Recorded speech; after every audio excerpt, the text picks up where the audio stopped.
Sai Sri Bhakti Vedanta Sai Maharaj Prabhupada ki Jai, Buddhi Vaishnava Vrinda ki Jai, Namacharya Thakur ki Jai, Prem Sada Sri Krishna Chaitanya Prabhu Nityananda Shri Advaita Gadadhara Shri Vasudeva ki Shri Shri Radha Krishna Gopakapinath Shyam Sundara Thakur Kirvan ki Jai, Vrindavan ki Jai, Mathura Dham ki Jai, Navitam ki Jai, Jagannath Puri Dham ki Jai, Kamai ki Jai, Yamunamai ki Jai, Tudasi Devi ki Jai, Bhakti Devi ki Jai, Samveda Bhaktarinde ki Jai, Gauda Pramanande, all glories to the seven devotees, all glories to the seven devotees, all glories to the devotees, all glories to Shri Shri Gaura, all glories to Shri.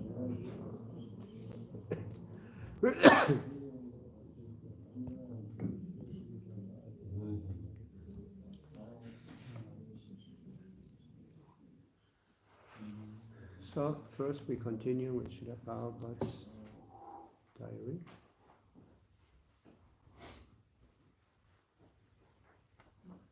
Da haben wir, wo der kleine Pfeil ist, ne?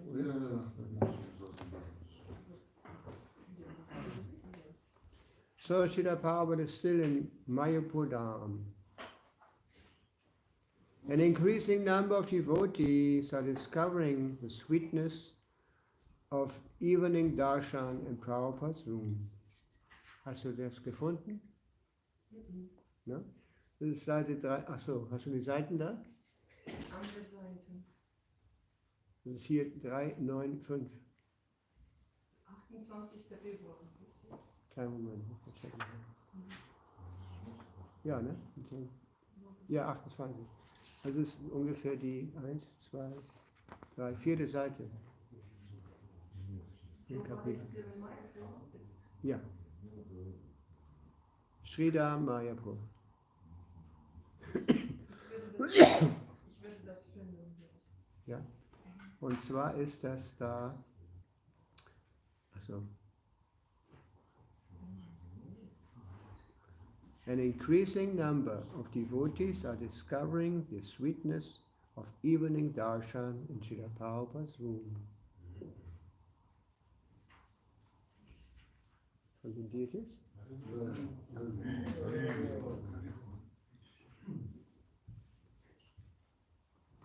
Hast du gefunden? Ne? Aha. Nimm es ruhig an.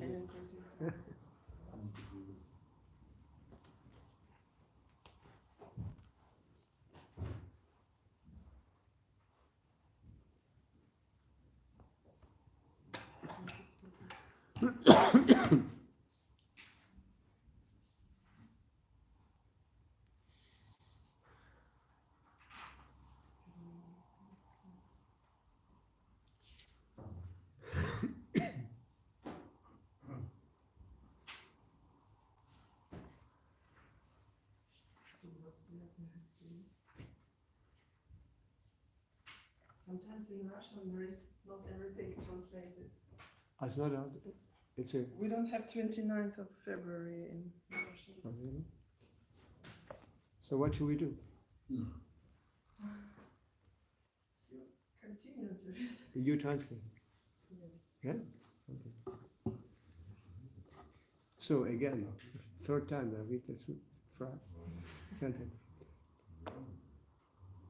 An increasing number of devotees are discovering the sweetness of evening darshan in Srila Prabhupada's room. The devotees rarely have an opportunity to associate with Srila Prabhupada in such an informal and intimate setting. Prabhupada has been responding to their eagerness with some blissful recollection of his early days in America in 1965 to 1966, including the difficulties he went through. This evening he told us that when he came to America, he had not expected to remain long, as his original visa was valid for only 2 months. But for a year, he continued to extend his stay, 2 months, 2 months, 2 months, each time thinking to to remain a little longer and give things a try. He would go to the shipping agency and inquire when the next ship back to India was, but he would never go. No, I remember he also wrote a letter to Srimati Muraji in the beginning, and she told him, no, now you have to do something there. Because she had, when they met, she had told him that, but Swamiji, you're too old to go to America. At this age, at 70 years, you should stay here. And Prabhupada insisted. Eventually the clerk, his friendly Indian man, inquired, Swamiji, you are asking, but actually, when will you go? Prabhupada would laugh and tell him, no, actually, I don't want. But sometimes when I am a little Then, as preaching opportunity started to unfold, he began paying a lawyer $150 a month to get his visa extended. He took a man's advice and went to Montreal residence. 3 months later, he re-entered the country with his green card via Santa Fe, New Mexico, when Shubal had begun a sentence. He went on to tell about his life in New York's 2nd Avenue. He would stroll along the riverbank, unaware that the area was notoriously dangerous. Eventually, someone informed him that sometimes snipers shot pedestrians there at random. I was innocent, he said. I didn't know they were killing people there. It was fascinating to listen to his divine grace reminiscence about the early days of the mission. Never self-laudatory and always humble about his success, Srila Prabhupada captivates his audience with his unique and remarkable character. He has a combination of youthful simplicity coupled with an astonishing deep perceptiveness of human nature and life in general. He attributes everything to Lord Krishna, special mercy rather than to any expertise of his own. This selfless quality makes him irresistible, attractive, an ideal teacher, and our most trustworthy friend. So here we hear about Prabhupada's qualities and how he was so attractive. And so many people became inspired by Srila Prabhupada. And so many surrendered, became his disciples. Even though he was, he didn't have much. He was actually very poor. But he was so nice to them. And it's also said here that he had this quality of recognizing people, the kind of understanding their nature like that. And in this way, he was very, very personal when he dealt with them or when he associated with them. I read a little bit more. February 29th, 1976. In his lecture this morning, Prabhupada vividly described how the covering power of Maya influences a person's sense of enjoyment. He explained that in Burma, they have a drink called napi. People keep special pots into which they place dead bodies of animals, which are then left to decompose. Later, after some years, the fluids are drained and bottled to be drunk at festivals. Wow. When Srila Prabhupada's men opened a center in Rangoon they cooked puris in ghee. The neighboring people actually complained about the horrible smell. Yeah, that's the difference, the different modes. Like people in the mode of ignorance, they're very attracted to abominable smells and tastes, as that. Whereas, like us also, we ate meat. Well, I don't know if everyone had meat before, and normally the smell of toasted meat was very attractive. Now we pass, here you don't see that. In South America they have grills on the street. They have the fire burning and then they grill the meat right there. And when we pass, it's so horrible that, wow, we all go like this. Yeah. Anyway, so let's stop here. Srila Bhakti. Or any questions? Yeah.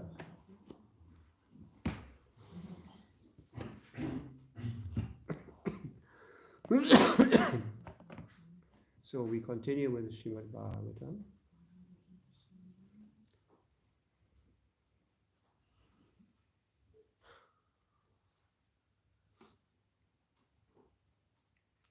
So we are at the 6th chapter, 6th canto, 8th chapter, and 2 verses, 32 and 33. Om Namo Bhagavate Vasudevaya. Om Namo Bhagavate Vasudevaya. Om Namo Bhagavate Vasudevaya. Om Namo Bhagavate Vasudevaya. Om Namo Bhagavate Vasudevaya. Om Namo Bhagavate Vasudevaya. Yadhaikat mi yanubhavanam.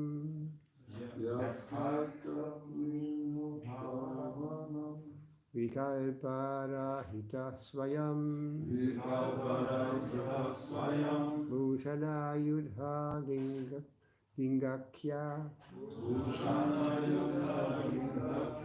Datta Shakti Samayaya.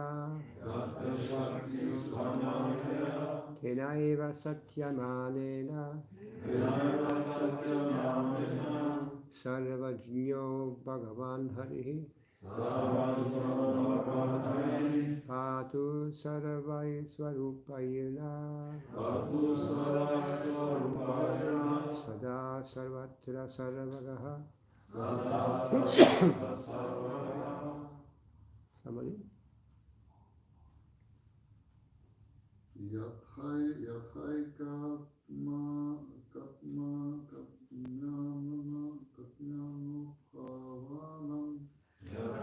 Katma Bhavanam. Vikalparahita swayam.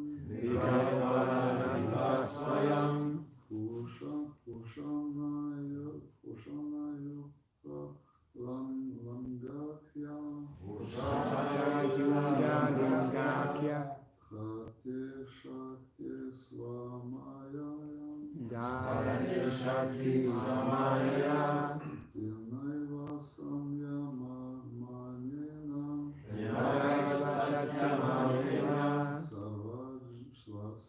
Sarvajno Bhagavan Hari. Bhatu Sarvaya Svarupyarna.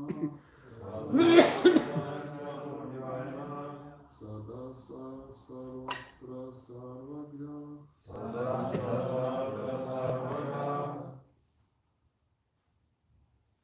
Yathyakyatmayanubhavanam. Vikalparahita swayam. Bhushanu Buddha Lingakya. Yate Shakti Swamayaya.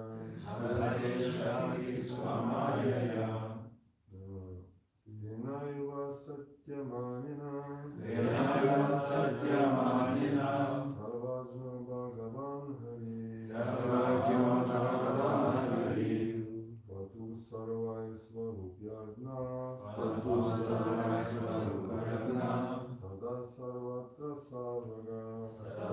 sarvatra sarvaga.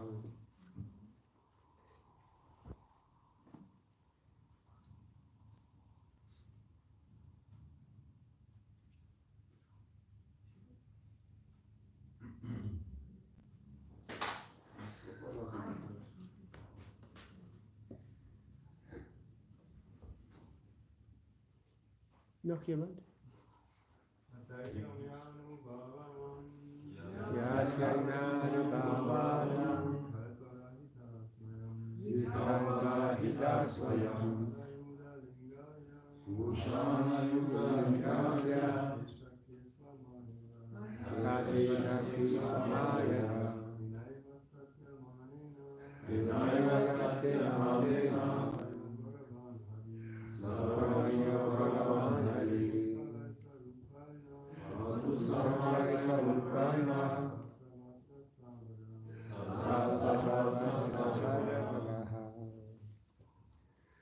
Ladies?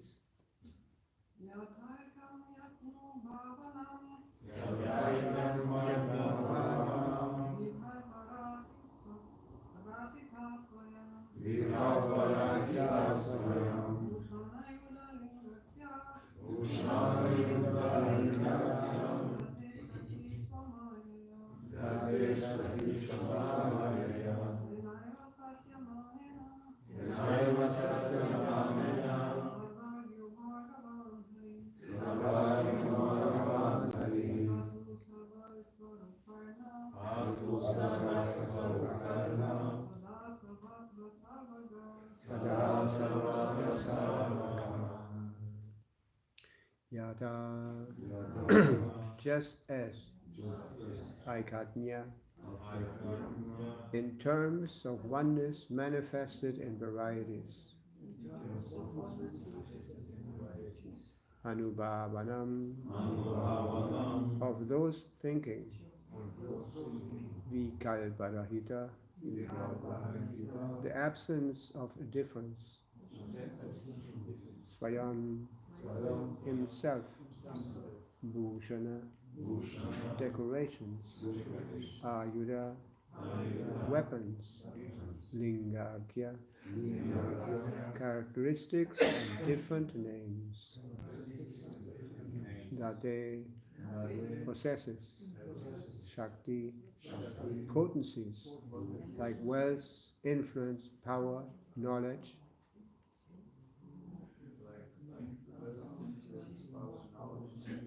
beauty and renunciation.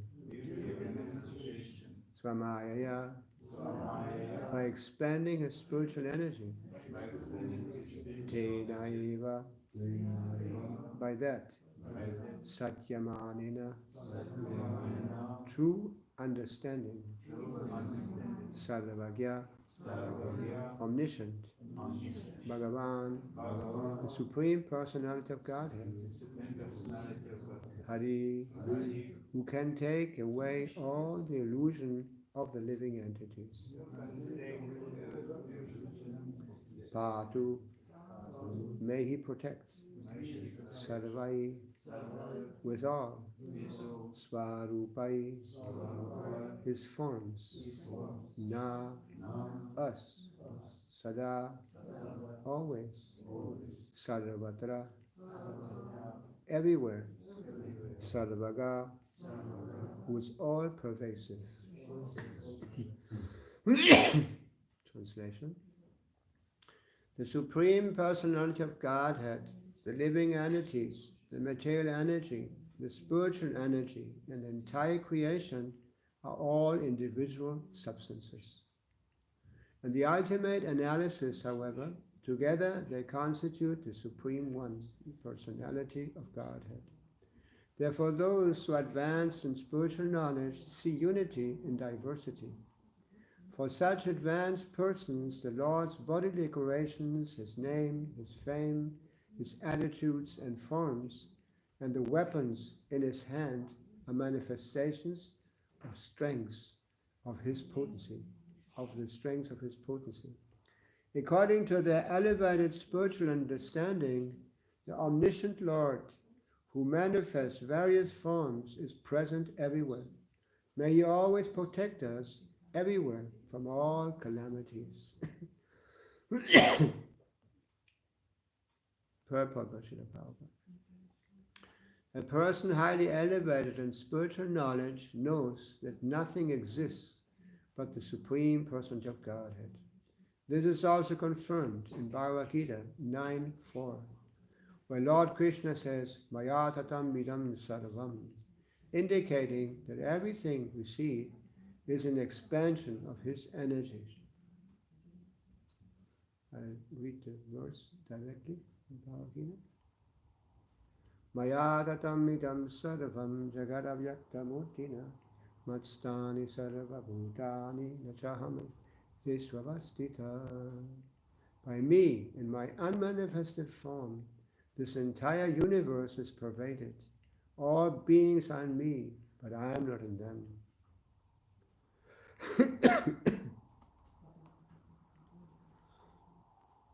This is confirmed in the Vishnu Purana 1:22-52.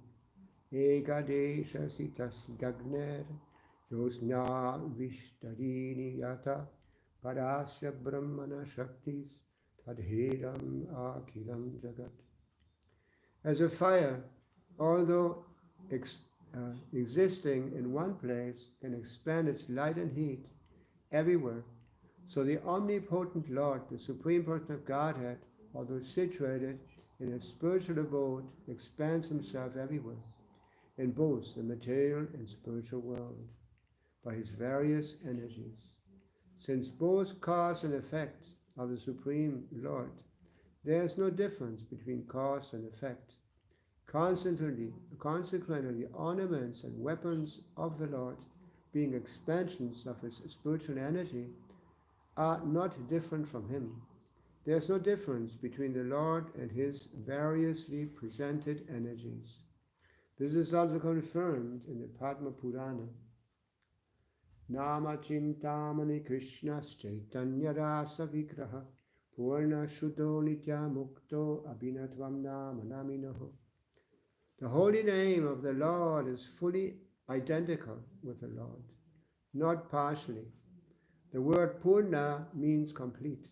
The Lord is omnipotent and omniscient, and similarly His name, form, qualities, paraphernalia, and everything pertaining to Him are completely pure, eternal, and free from material contamination. The prayer to the ornaments and carriers of the Lord is not false, for they are as good as the Lord. Since the Lord is all-pervasive, He exists in everything, and everything exists in Him. Therefore, even worship of the Lord's weapons or ornaments has the same potency as worship of the Lord. Mayavadis refuse to accept the form of the Lord, or they say that the form of the Lord is Maya, or false. But one should note very carefully that this is not acceptable. Although the Lord's original form and His impersonal expansion are one, the Lord maintains His form, qualities, and abode eternally. Therefore, this prayer says, Patu Sarvai, Swarupai Na Sada Savatra Samagaha. May the Lord, who is all-pervasive in His various forms, protect us everywhere. The Lord is always present everywhere by His name, form, qualities, attributes, and paraphernalia, and they all have equal power to protect the devotee. Srila Madhvacharya explains this as follows.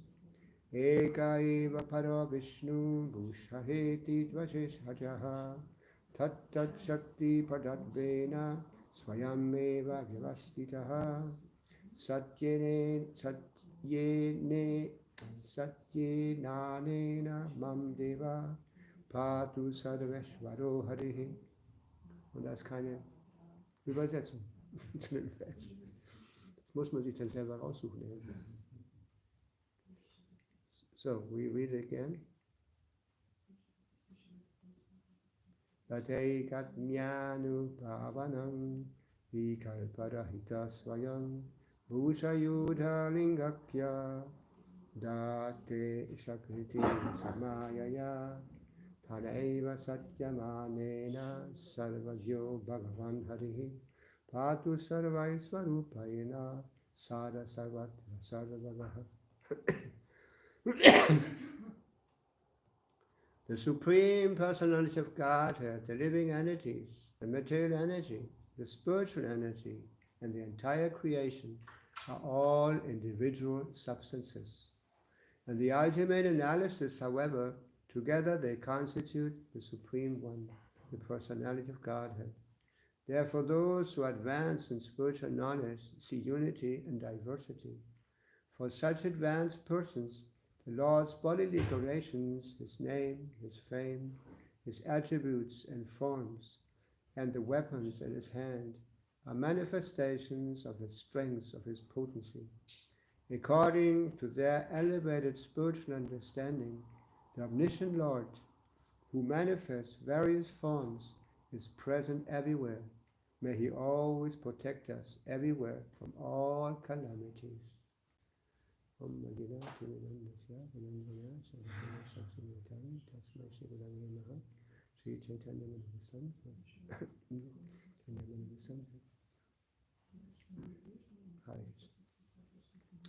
So this verse refers to the verses before, where it says that different, speaking about the Narayan shield, the protective shield,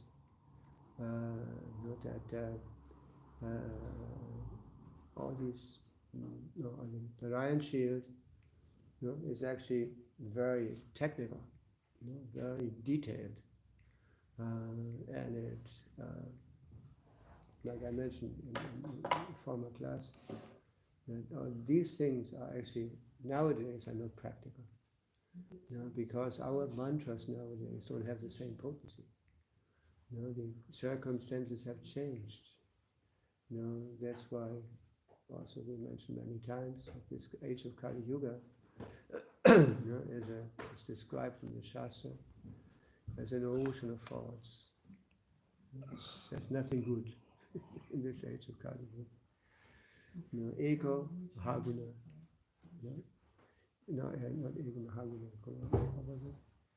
Ego Krishna Vanam. No. So the point is that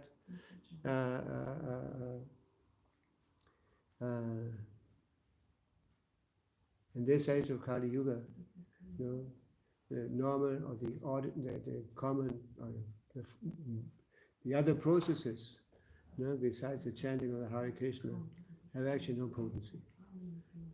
The only mantra that is potent in this age is the Hare Krishna Mahamantra. And Prabhupada told us also that actually this Mahamantra contains the potency of all the other Vedic mantras.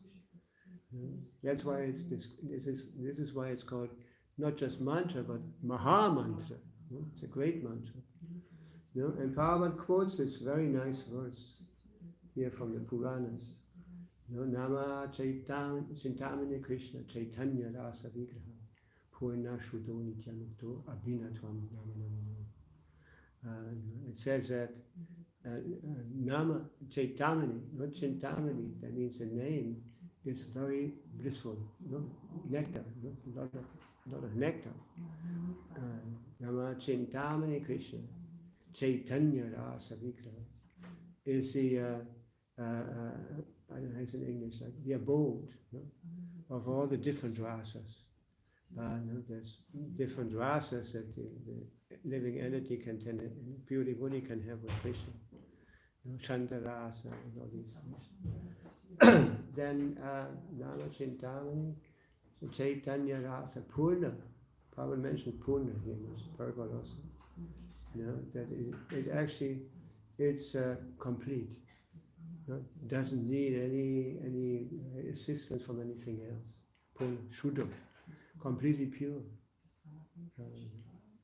Actually, our pureness or our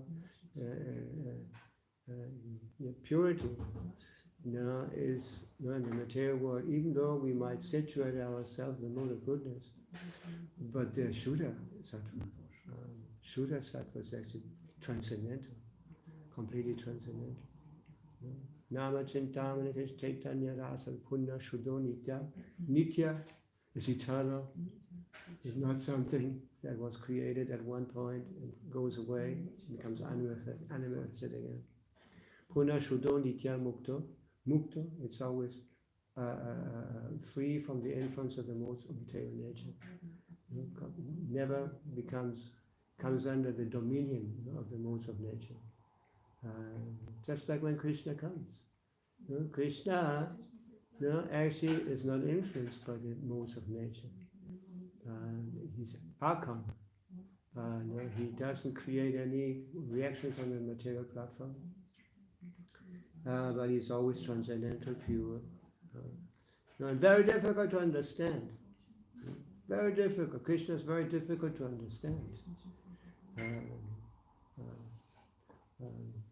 But once one understands, Janma karma chame divyam evam yuteki tatvateham puna janma naitimam Arjuna. It says that when one understands the divyam, the transcendental nature, transcendental nature of the activities of Krishna, his appearance and his activities, becomes qualified to go back to the material.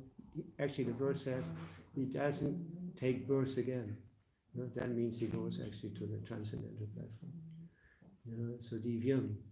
That's why we are very anxious to always hear from the Bhagavatam, Bhagavad Gita.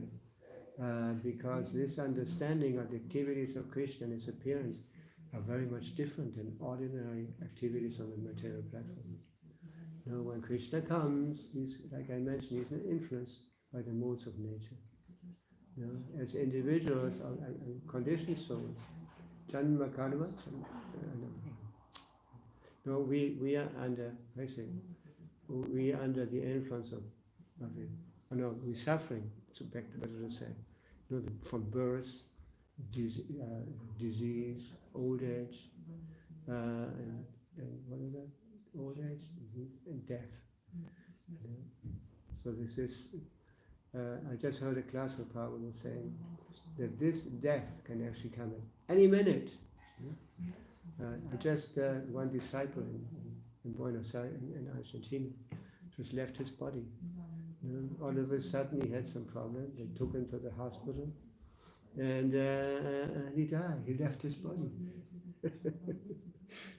Actually, since we are devotees, we heard about so many devotees leaving. I have quite a few disciples who have already left their bodies. And also, our God brothers, they also coming to the point of leaving. We are all leaving. And it's actually very important to prepare for that moment of death. This is actually very important. What is our salvation? Our salvation at the point of death is that we remember Krishna. Remember Krishna. Somehow. So we have to prepare for that, for these different, not just death. In all circumstances, devotees always take shelter in Krishna when things become difficult. Just the other day, we were celebrating the appearance of Lord Nrsimha. And he is described as our protecting angel. How do you say? Protecting angel. Like in Christianity, you have these angels who protect you. Schutzengel, no? So Lord Nrsimhadev is also our protector. How is it protector? Prabhupada was once very sick, many years back. Of course, during the presence of Srila Prabhupada. So he was feeling very sick, and he gave us this mantra. Yeah. And I remember, actually the whole thing, also the prayers before. And when Prabhupada gave, I heard it, there's a tape where Prabhupada chants this mantra to teach the devotees how to chant it. Because actually in the beginning we had no melody for this mantra. When Prabhupada chanted, he didn't, kind of was not very melodious. Of course, he chanted the Das Avatar, the whole, how you say, bhajan or song, from where all the different incarnations of the Lord are mentioned. No, but Prabhupada didn't give us a melody to chant it. And I remember the devotees starting creating melodies. Actually, I created a melody also. I remember when Hans Duda came to München, and he heard the melody that I was singing. He said it was very nice. Anyway, so Chaitanya, not Nrsingadev, is our protector. So we have to. I remember I was in an accident once. Actually, I was driving. That was in Poland when we were preaching in the communist countries. And there was all snow. And all of a sudden the car went off the road. And just before, before we were passing over a bridge. So when it passed it was a uphang, kind of went down to the river. Of course, it was frozen. And when it happened, we too, I was with Nikhilananda, we started chanting, the singer, and I pulled off the wheels, and then and the car started just before falling into the river, because there was sand under the ice, so the wheels had ich weiß nicht, wie man es in Deutsch sagt, stopped there.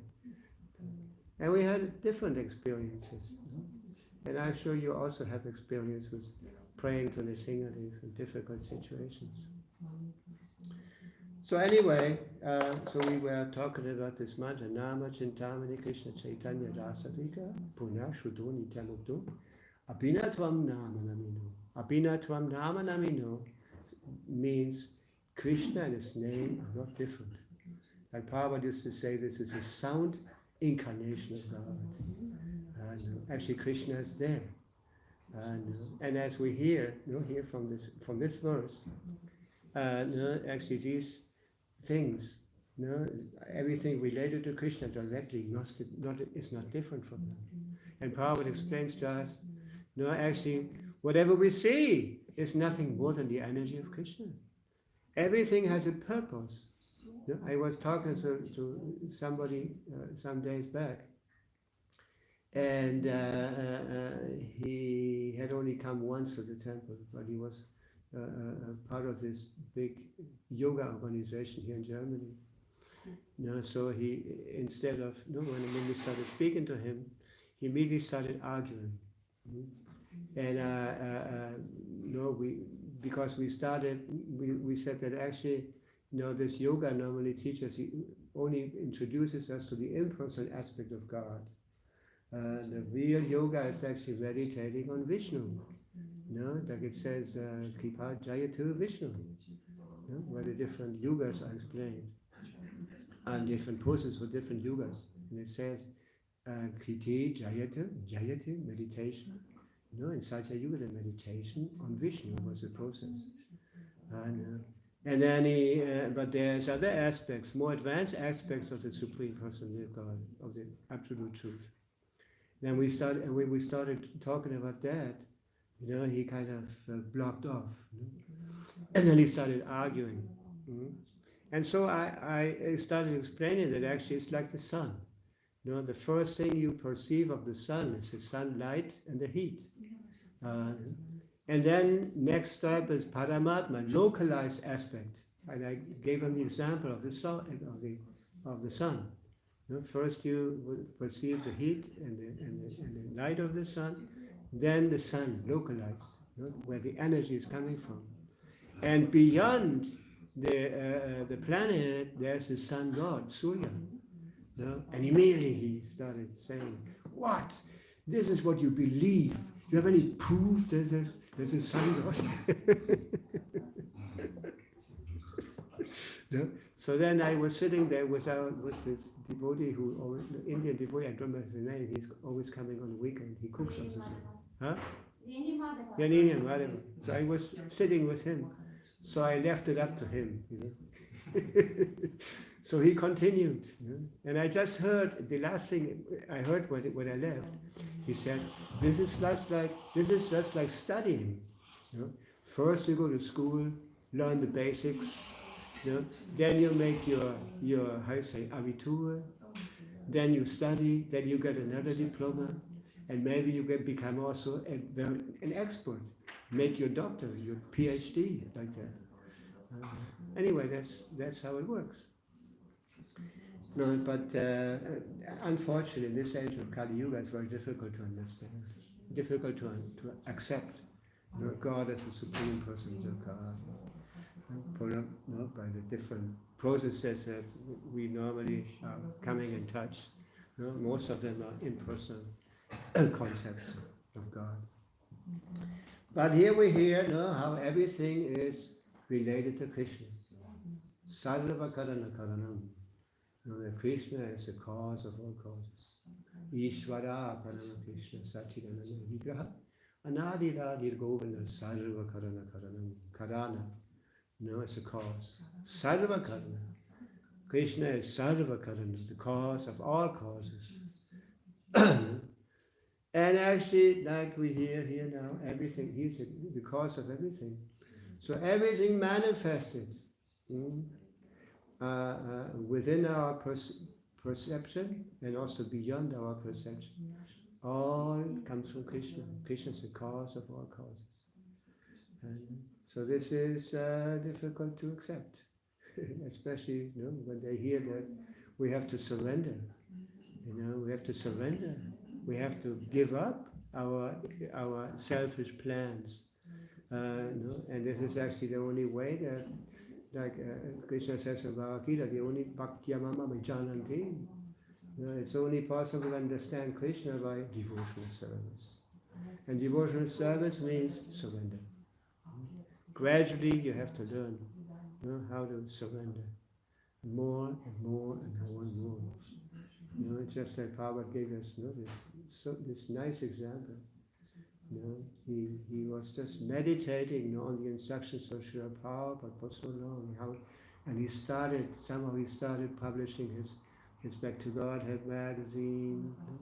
He started translating Srimad Bhagavatam. Actually, Prabhupada mentions that the more literature we have, the more we become respected. Respectable. So Prabhupada started writing. And actually, his writing was very, very, very, very special. We also have experience of this. But actually, he wrote an offering to Srila Bhakti Siddhanta Saraswati once. And when he presented it, his spiritual master was very, very pleased. And he said that he told his godbrothers, whatever he writes should be published. They had the magazine, what is it called? Bhakti Siddhanta's magazine. Huh?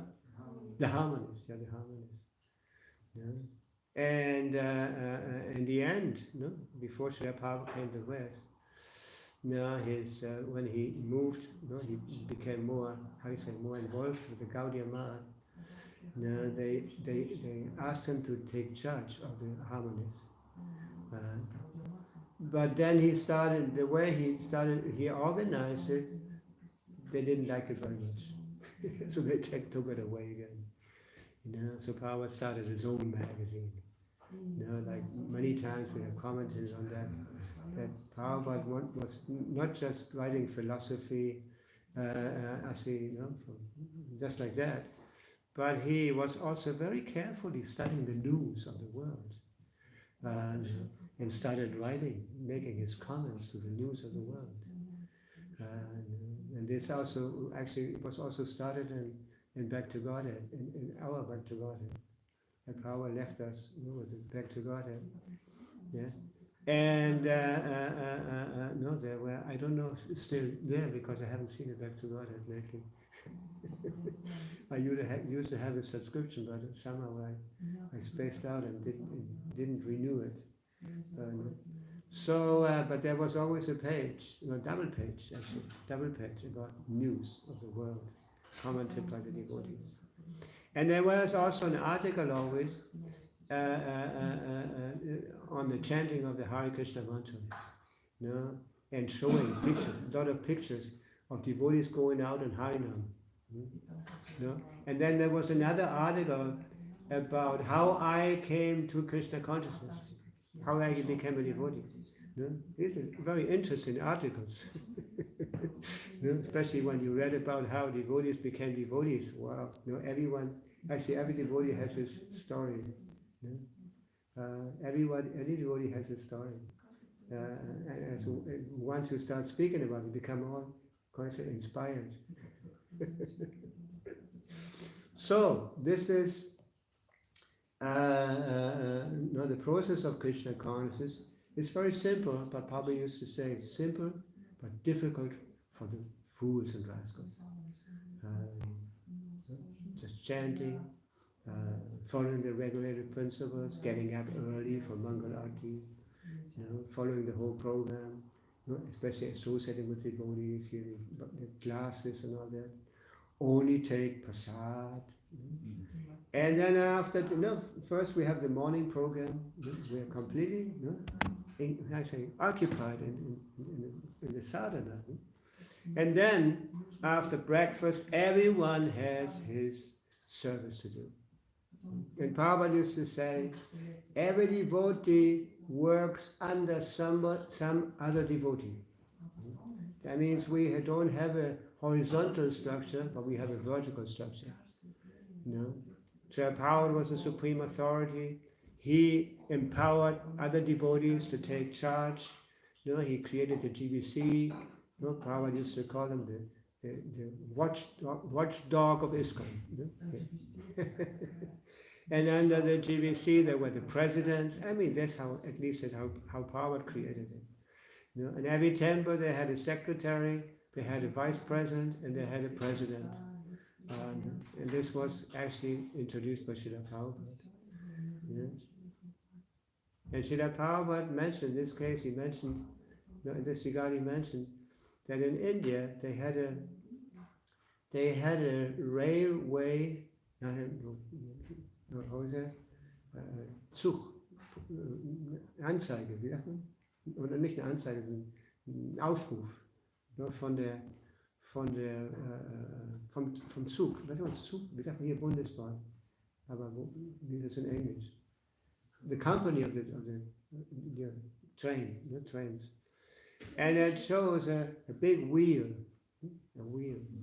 and underneath it said, everyone in our company is supposed to work so the wheel never stops. Everyone has to make his contribution. So in the same way, we also have a wheel that everyone is supposed to cooperate. Everyone has a specific service, to contribute with his own energy, with his vitality. So everything continues, goes on, expands more and more and more. We can see, for example, different parts of the world. Just like also Köln, the Köln temple. They have different developments. Just like when the temple grows more and more, and buildings are more bigger and this, and so much congregation, different processes start developing. Like in the beginning, a Gurukula was manifested. Then more education, courses like that, a farm outside the city.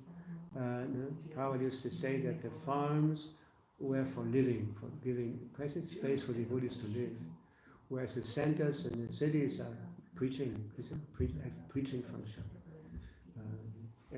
So I remember when we got our farm in one place in South America, Hare Krishna was the CDC at that time still.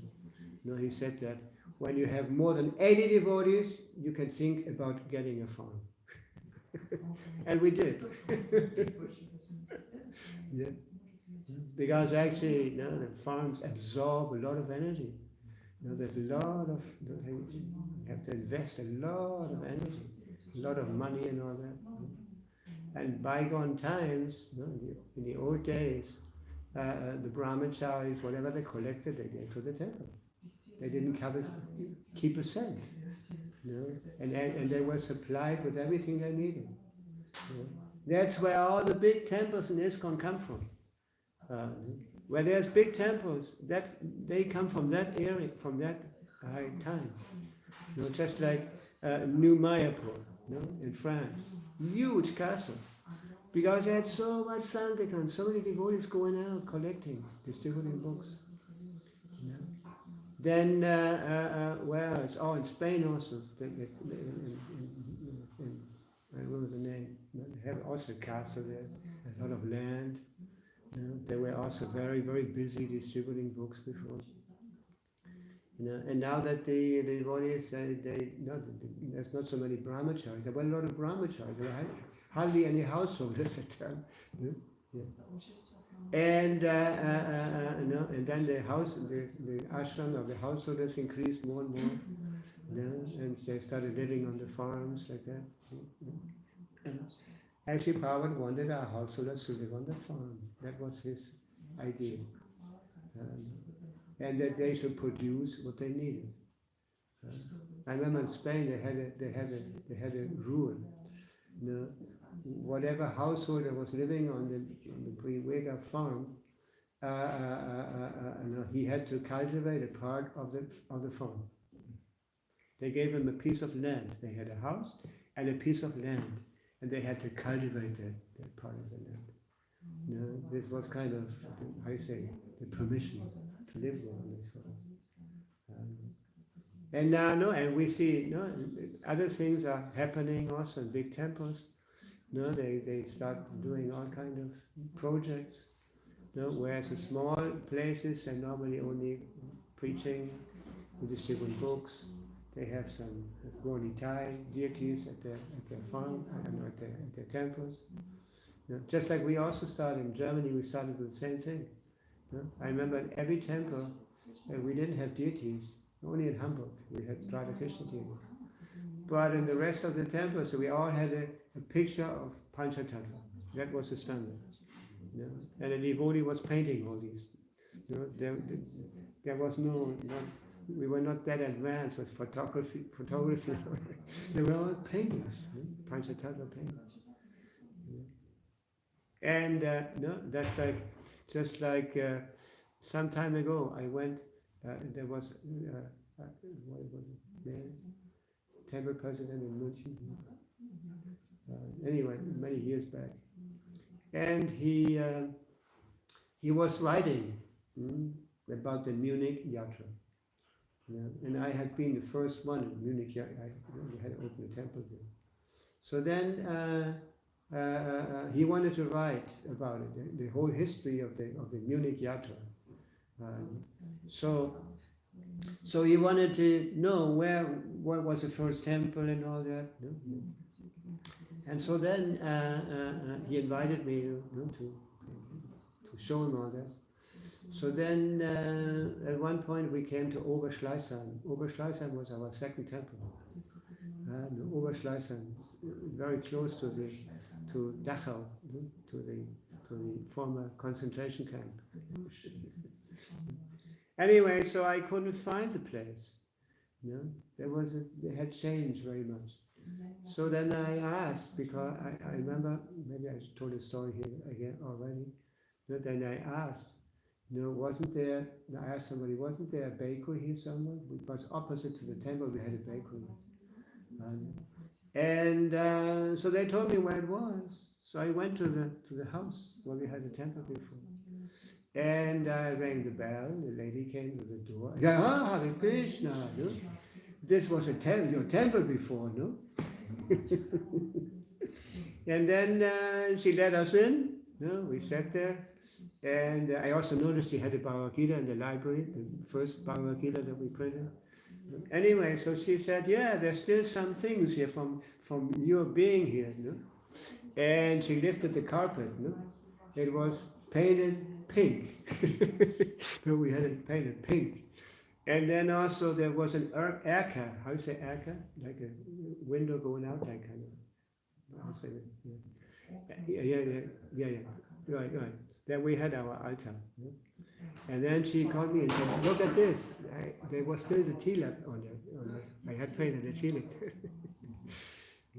Anyway, and then she told us, yes, I like you people, because my sister is also, I say, a nun, no? And she lives at some ashram, Buddhist ashram somewhere in some eastern country. Anyway.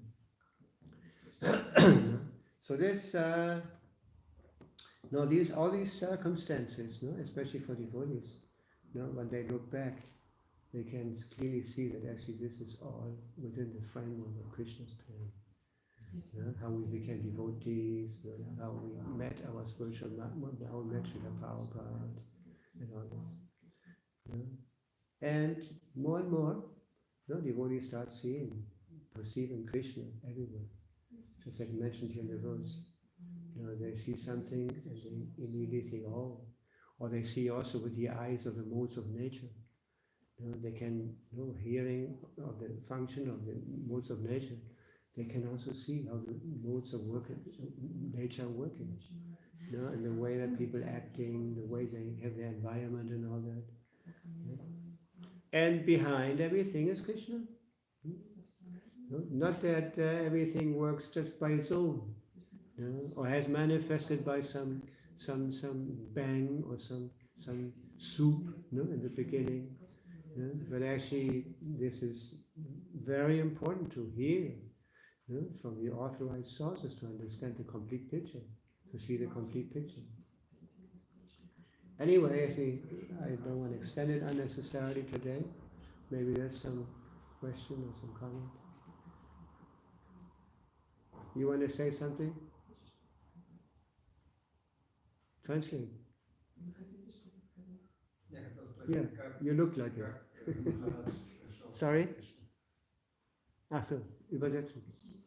He wanted to ask you how you came to Krishna consciousness. Oh, this is too long for that. Once I start speaking about that, I can't stop at 9.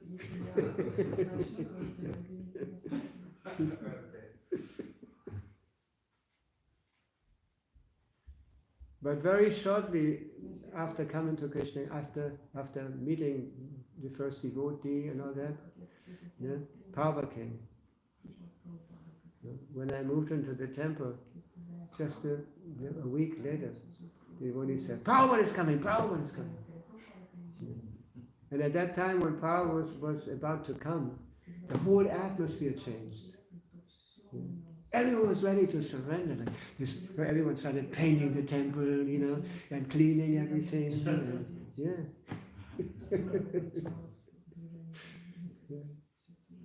I told you the story also. Once I was in London, we went to the airport to receive Srila Prabhupada, then we drove back. Actually, this was in, when was that? I don't know. Oh yeah, this was in 77. The year that Prabhupada left his body. Yeah. And he had come in September to London. Yeah. I know this was another time. I've been many times in London seeing Prabhupada. No, there was another time actually. I don't remember the year.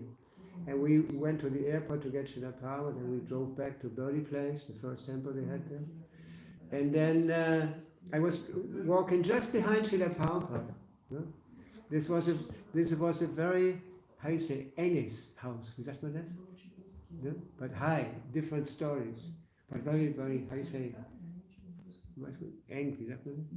Yeah, very narrow. No? So the thing was, when you went into the building, there was a little hallway, kind of, and different doors. There was stairs going up and different doors. And one of the doors was a temple. So I was entering just behind Srila Prabhupada, and when we went into this little hallway, somebody closed the door from the other side with a Pinsel, ne? I say, Pinsel in der Hand. Der hatte gerade da gestrichen, die Tür. Ne? Yeah. Anyway, so then, I will extend it unnecessarily.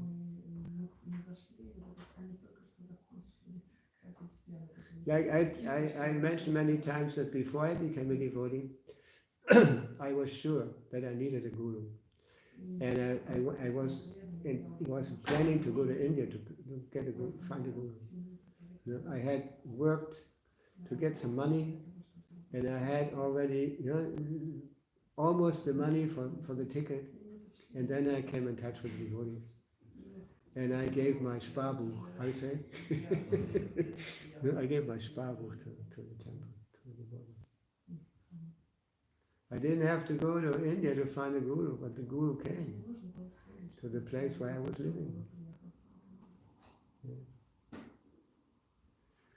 Yeah, so in the beginning, we had no idea how to deal with Srila Prabhupada. We were so untrained, Yeah, we did a lot of weird things.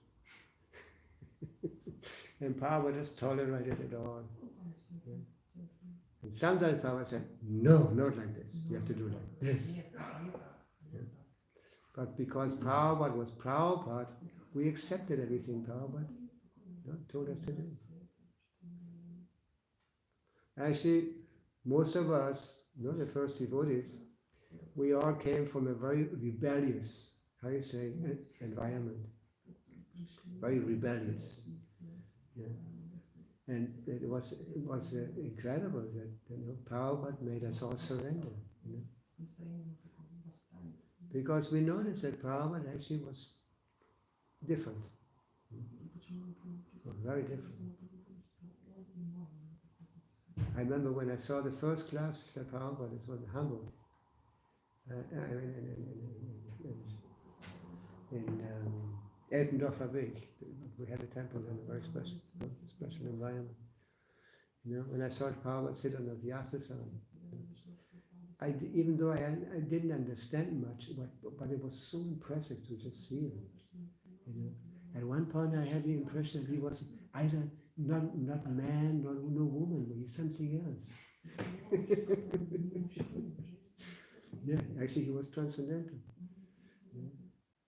And he was sitting on the Vyasasana, and this Vyasasana was so, this was all Sperrholz. How do you say Sperrholz? I don't understand English. This thin wood, kind of these. Yeah. And so the Vyasasana was moving, Prabhupada moved like that, she went like that. And it also had stairs, to get up. But on the side, not like we nowadays say stairs going up like this, but from the side. Yeah. And we had a little light also in the Vyasasana. So, Prabhupada was extra light for Srila Prabhupada. Yes. And then a few days later, we celebrate with Srila Prabhupada Janmashtami and Vyasa Puja. And we didn't know very much. Not even our senior devotees, they didn't know very much. Of course, at that time, we respected them very much. But Shivananda, for example, he was only devotee for 2 or 3 years. He was a senior devotee, senior most devotee. Yeah. Nowadays we have devotees for so many years, 50 years, 60 years, devotee, like so much experience. When they speak, everything has its, how do you say, weight. How do you say weight? It's taken very seriously. Yeah, we're coming close to 9. Is that okay? When somebody else has a question or comment? Yeah, see? Now, how do you say ja in Russisch? Ja. Da.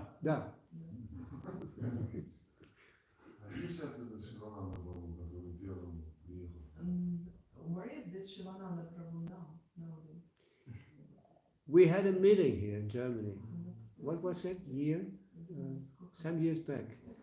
No, we called all the devotees to participate in the 50 years. No, that's right. We went to Schloss different places. We also went to Hamburg. No? And Shivananda also came. I actually paid for his ticket. No, he came with his wife. Yes, and he was telling us a story how he came from America, how he had gotten money from his mother. No, actually not for being Hare Krishna, but for studying in Germany. Yeah. Anyway, so Shivananda was the first devotee I met. He was sitting in Hamburg at the beginning of the Reeperbahn, because he knew that all the young men and women, especially hippies, we used to go to one special club in Hamburg, Grünspan. And so he was sitting there, to calling the attention of the young people, alone. He was sitting on a straw mat, little straw mat, had a little basket in front of him, and I was just chanting. And I was very impressed when I saw him sitting there alone, chanting, weird. Was not like we were used to sing and do things. But I watched him for some time, and then I continued. And then when we started to go to the temple the first time, after the first time we went to the temple, he noticed me, kind of, his radar, how is it? So he got my address and he started visiting me. Actually, not only me, there was a community of young people. We were living all together. This was kind of the fashion at that time. And then he used to come on a bicycle, shaven, with dhoti, kurta, and he had to drive through the whole center of Hamburg, from one end to the other. And he used to come to visit us. And when he came, he chanted, and then went to the kitchen and cooked for us. But we couldn't hardly understand him, because he was kind of mixing German and English. He tried to speak German. Very difficult to understand. Anyway, then after I had moved in, I went with Shivananda to open a center in Berlin. Yeah. And then I told our senior, who became like the regional secretary, Krishnadas, I told him, I also want to open a temple. And then all of a sudden, devotees told me, Prabhupada wants those who open temples to be grihastas, no brahmacharis. Anyway, I will not continue. But I went with Shivananda, and Shivananda was very, very audacious. Yeah, mutig, sehr mutig. Yeah, he would go on the street, and we were going alone. There was another devotee. We went with him on the street, Harinam, and our Harinam was at any time during the year. In the snow, we would chant Hare Krishna.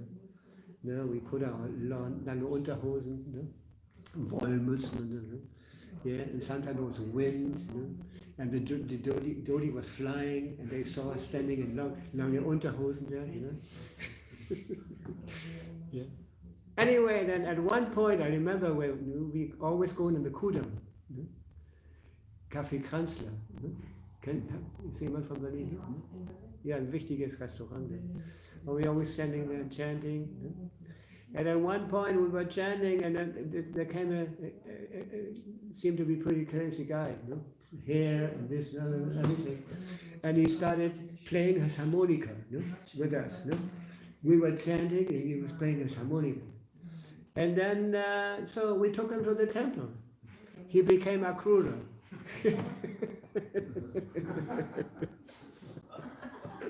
He became a very important devotee. He actually was an artist. And in this way, this is the way how devotees joined at that time. There was nothing big. Then later on, I opened another temple in Berlin. Yeah. Because Hare Krishna told us to travel to Berlin and preach like that. And at one point, somebody offered us to help us. So he got a cellar. Cellarwohnung, with a Kellerwohnung. And every day we went out, chanting. Manidara also came after a while. Manidara. Hare Krishna had taken him from Sankirtan. He wanted him to do something else. So he sent him to Berlin to be with us. And so I went with Manidara and we chanted Harinam, only the two of us and somebody else, like that. And young people started coming to our Kellerwohnung, at any time, Sometimes somebody came at night, I remember we were laying in sleeping bags, So I opened the door and then I started preaching to these people come at night. At that time, Berlin was a very special place. It was within the communists, it was like an isle. I said, like an isle, yeah. And many young people came from West Germany to live there because when you had studied at the university in Berlin, you didn't have to do your military service. So many young people came to live there in Berlin. And it was a very popular place for the young people at that time. And everything was going on in Berlin. And we preached in the middle of it. We used to do a lot of visiting, a lot of communes and chanting, and many young people became devotees at that time. So we were all young. Now we are, now we have a different age. And we're very glad that Prabhupada actually taught us how to be devotees, how to maintain ourselves as devotees, even at old age. So Prabhupada giving us this example. Normally, when you get old, you want to retire. Go to, live at the cost of your children or something like that. Or rente, something like that. But actually, Prabhupada has taught us that, devotional service, especially preaching, should be carried out still, Even at the very end, Prabhupada was preaching. When Prabhupada left his body in Vrindavan, in his house, he was surrounded by devotees chanting the holy names. And shortly before Srila Prabhupada left his body, Prabhupada was still dictating his purpose to the Srimad Bhagavatam.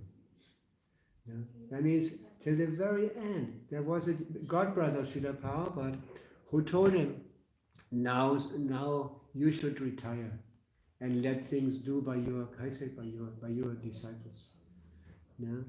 And Prabhupada continued preaching. He didn't go somewhere and retired and became isolated from the rest of the world. And there was also one incident when Prabhupada was in Los Angeles, and he was going in a lift. They had a lift for him, going up to his room. And he was with, I don't know, Rameshwar or Jalabalaba. They were in charge of the BVT. And they told Prabhupada, now Prabhupada, we have arranged a thing, a place for you to continue the translating. And you don't have to travel anymore. You don't have to get involved so much anymore. And then Prabhupada became very serious. And he said, I want to die on the battlefield.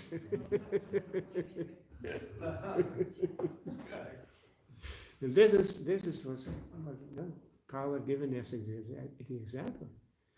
At a very advanced age, he went preaching to the West. At 70 years, he started in America. Normally at 7, when you get that old, you play with your ankle. How is the ankle? Yeah, or you unite with old people and speak the whole day, Pajalpa, and all these kind of things. But Srila Prabhupada gave us example. How to continue our preaching always. This is our mission. And we need more preachers. We need more preachers. There's so many places still where they have never seen Hare Krishna. They have never heard the holy name. Like, for example, Russia. Russia is a huge country. And there's so many places in Russia where they have never heard the holy name. They never saw a devotee in Dodi. They have never had taken prasad. There's so much more work to do. Like in Germany also. There's so many places where nobody has ever heard the Hare Krishna mantra. They have never tasted prasad. They have never received the book. They have never participated in all these nectarian festivals that we have. Can you imagine? Was für ein trauriges Leben. Ne? Was für ein trauriges Leben. Yeah.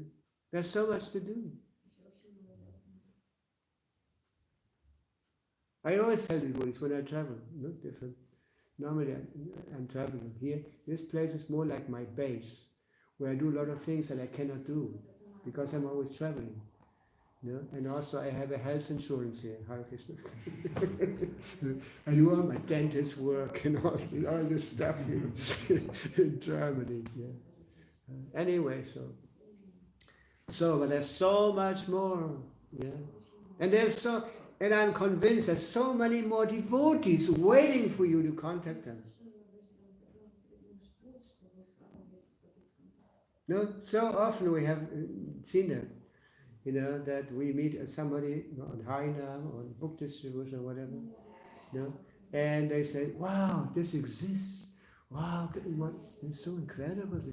Wow, can I visit you?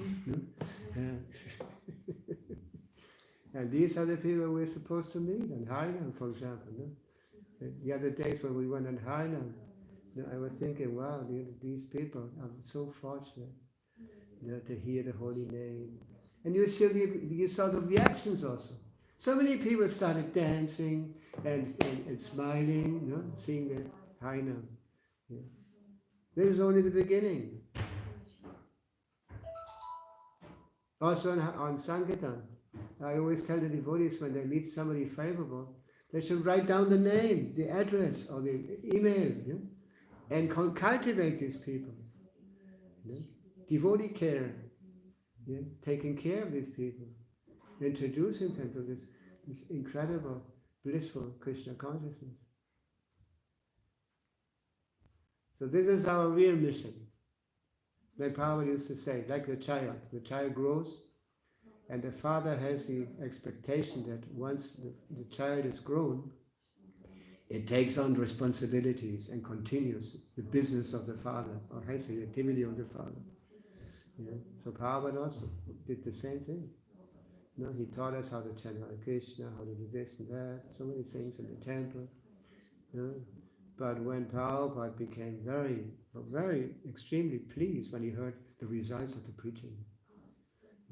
Like I mentioned many times, that Prabhupada, our regional secretaries and presidents, they had to write to Srila Prabhupada, give reports.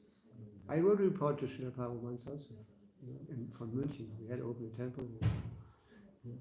And when Prabhupada heard the reports of the preaching, wow, this was what actually kept him going, so to say. And what he wanted to hear were three things. I remember only three things.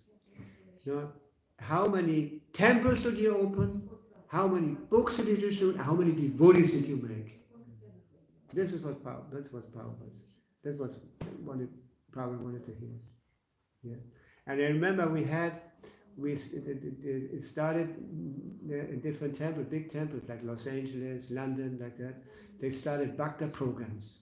And they had a Bhakti newsletter that were going around.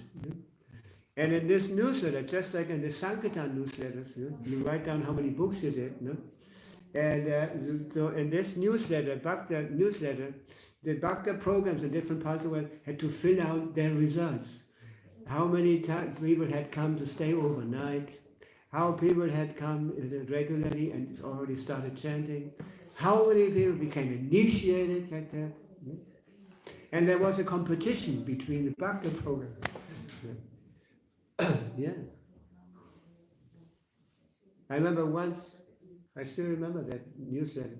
There was once the news that in Santiago in Chile, in South America, they had done the biggest result. So many people had joined this. Yeah, they were initiated.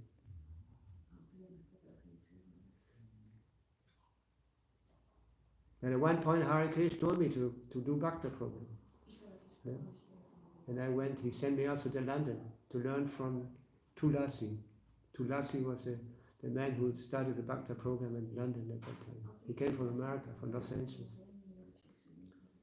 Yeah. And then somebody else, I don't remember the name, he took sannyas after. Yeah. He wrote a book, the Bhakti program book. Like that was the basis of the Deutsche Bhakti program book.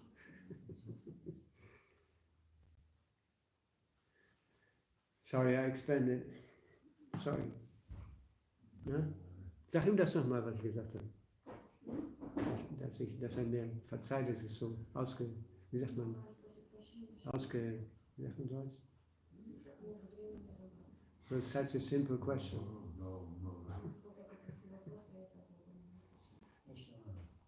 Сколько раз Прабхупада в Германии был? How many times was Srila Prabhupada in Germany? 2 times. In 1969 and in 74. He visited when in Hamburg when we had just started, and in Schloss Rellershausen we had a castle, a big castle, and Prabhupada liked it. I remember we had a big problem in Germany, and then Prithu and Vedavyas, now he's Bhakti Gaudamani, he's coming now. They wanted to sell the Schloss Rellershausen, and they went to speak with Prabhupada in Vrindavan.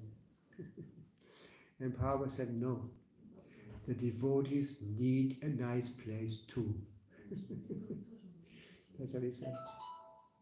You heard about this?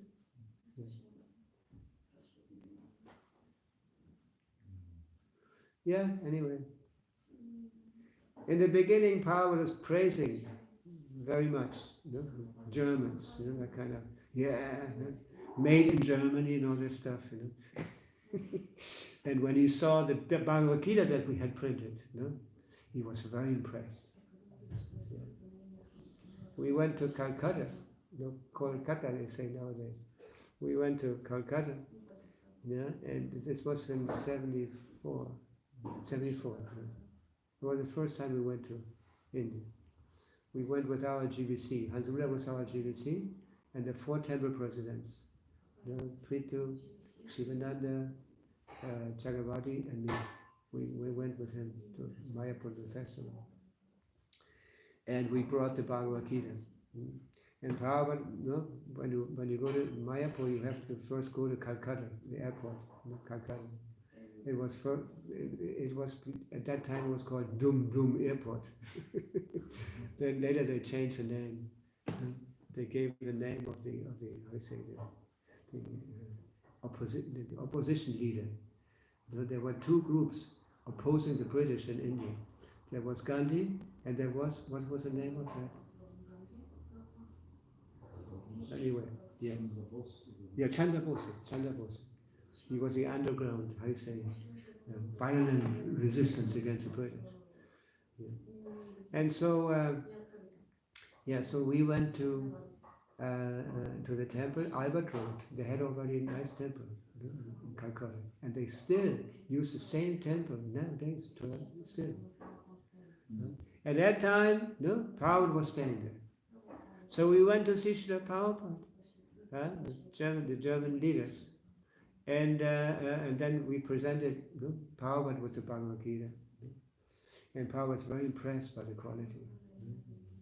And then he said, yes, this is German, made in Germany, something like that.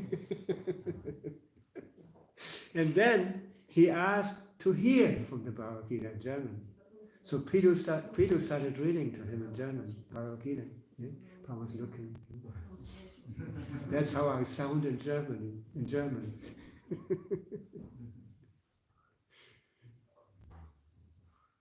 Yeah. So Prabhupada is our founder, Acharya. No, he's not just the founder, he's also the Acharya. No? He's giving the example how to do things properly in Krishna consciousness. No? And the main thing actually was that Prabhupada was a preacher. No? So he wanted this Krishna consciousness to be distributed all over the world. No? And he would take a lot of risk. No? Also the devotees. Prabhupada starting, once the devotees were a little stable, Prabhupada started sending them to open temples, to go, start something. Yeah. He sent them to Kenya, to South Africa, to many places. London, Paris. First there was a temple in Germany, then there was a temple in England. And then the Paris temple also started. And then Sweden. No? There was Begavan and Ajit. They had met Srila Prabhupada, two Swedish people. They had met Srila Prabhupada in India. And they actually were couples. No? Each had his wife. And they met Prabhupada. And Prabhupada married them in India on the stage of a program. It was a big program. Yeah? When Prabhupada made his programs, there were thousands of people coming. Yeah? There was such a sensation that the Swami, who had Western disciples, like that.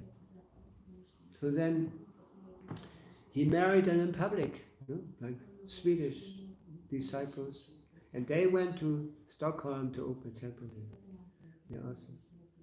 And then Italy also started manifesting, in Spain, like that.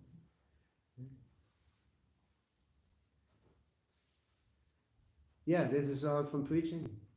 That some devotees have taken a risk to go there. Yeah. And it works. And it really works. We have had this experience. You go somewhere without nothing.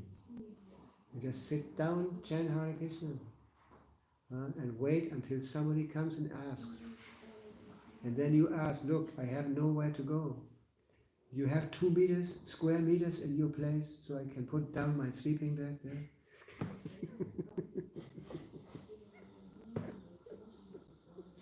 Yes. Now we have a huge organization, a huge institution, and there's a lot of comfort. So much comfort everywhere. Like this place is also comfortable. There's a big feast at Prasad every day. Compared to other temples that I know from other places of the world, this is a feast every Sunday here. We have a heating system. We have very nice arrangements, and also you're right in the middle of the city here. You can just walk out and do Harinam, walk out and distribute books. Yeah.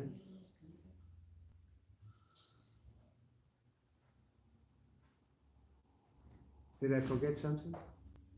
No?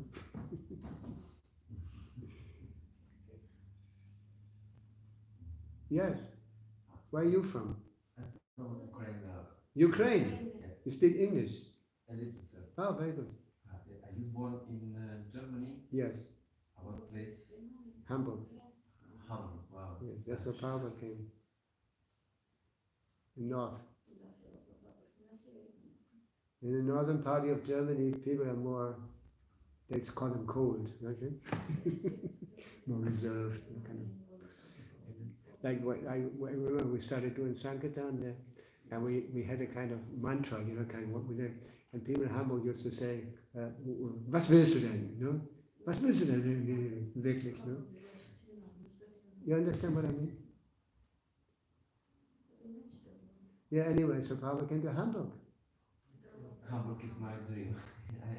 I'm only there months in Germany. You stayed in Hamburg? Yeah, I stayed in Bonn. I know Köln, Bonn, Düsseldorf,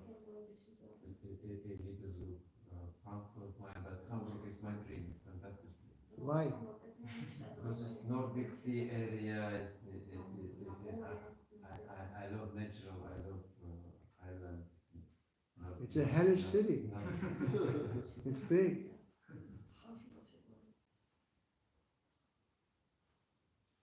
But they have a temple? Yeah, we have a temple there still. I haven't been there for quite some time now. They continue. Yeah, there are 2 powerful disciples there. They're maintaining the whole thing.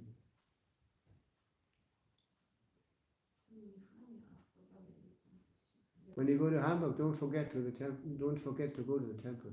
That's the most important place in Hamburg. Everything else is weird. Because people are actually rich, a very rich city. So people have a pretty high standard there. So they're very, very proud of being Hamburgers. No? Hast du schon welche getroffen? Ja. Srila Prabhupada King.